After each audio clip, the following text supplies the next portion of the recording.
দেশের বিভিন্ন স্থানে সভা সমাবেশ মানববন্ধন সহ নানা ঘটনার আরও খবর থাকছে সৈয়দা সামিয়া তামান্নার রিপোর্টে।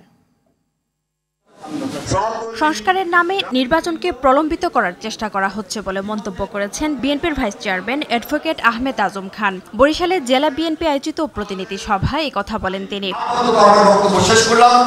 বিএনপির চেয়ারপারসন বেগম খালেদা জিয়া ও ভারপ্রাপ্ত চেয়ারম্যান তারেক রহমানের পক্ষ থেকে বরিশালে শীতার্তদের মাঝে শীতবস্ত্র ও রাষ্ট্র কাঠামো মেরামতে ৩১ দফা বাস্তবায়নের লক্ষ্যে লিফলেট বিতরণ করা হয়েছে। ১৭ বছর বাংলাদেশের মানুষ।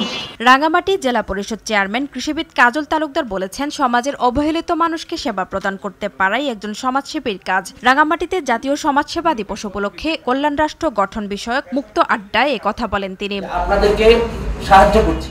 পিরোজপুরের কাউখালী শিয়ালকাঠি ইউনিয়ন পরিষদের চেয়ারম্যান ও উপজেলা আওয়ামী লীগের সদস্য ইউপি চেয়ারম্যান গাজী সিদ্দিকুর রহমানের অপসারণের দাবিতে মানববন্ধন হয়েছে। অনিয়ম, দুর্নীতি, রেশন কার্ড, জেলে কার্ড সহ সরকারি প্রকল্পের টাকা আত্মসাৎ করার অভিযোগ রয়েছে তার বিরুদ্ধে। উনি আমাদের সাথে ভালো আচরণ করে না। ব্রাহ্মণবাড়িয়ার আখাউড়ায় আওয়ামীপন্থী শিক্ষক ও নাসরিন নবী পাইলট বালিকা উচ্চ বিদ্যালয়ের সহকারী প্রধান শিক্ষক কাজী ইকবালের অপসারণ চেয়ে মানববন্ধন করেছে বৈষম্য বিরোধী ছাত্র আন্দোলন। পরে উপজেলা নির্বাহী কর্মকর্তা বরাবর স্মারকলিপি প্রদান করা হয়। এসো দেশ বদলাই, পৃথিবী বদলাই এই প্রতিপাদ্যে বর্ণাঢ্য শোভাযাত্রা ও আলোচনা সভার মধ্যে দিয়ে ব্রাহ্মণবাড়িয়ার আখাউড়ায় তারুণ্যের উৎসব পালিত হয়েছে।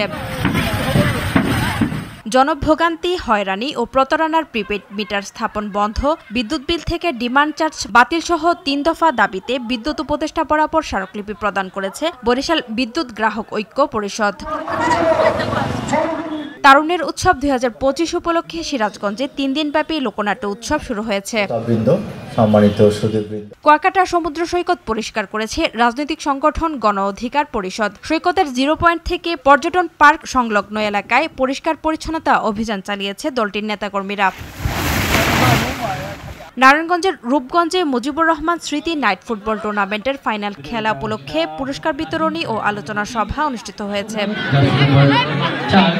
ক্রীড়ায় শক্তি, ক্রীড়ায় বল, মাদক ছেড়ে মাঠে চল এই প্রতিপাদ্যে ভোলার তজুমুদ্দিনে মেজর অবসরপ্রাপ্ত হাফিজ Uddin Ahmed Bir Bikram gold cup short pitch night cricket tournament শুরু হয়েছে। ছাত্রদলের আয়োজনে এই টুর্নামেন্ট শুরু হয়।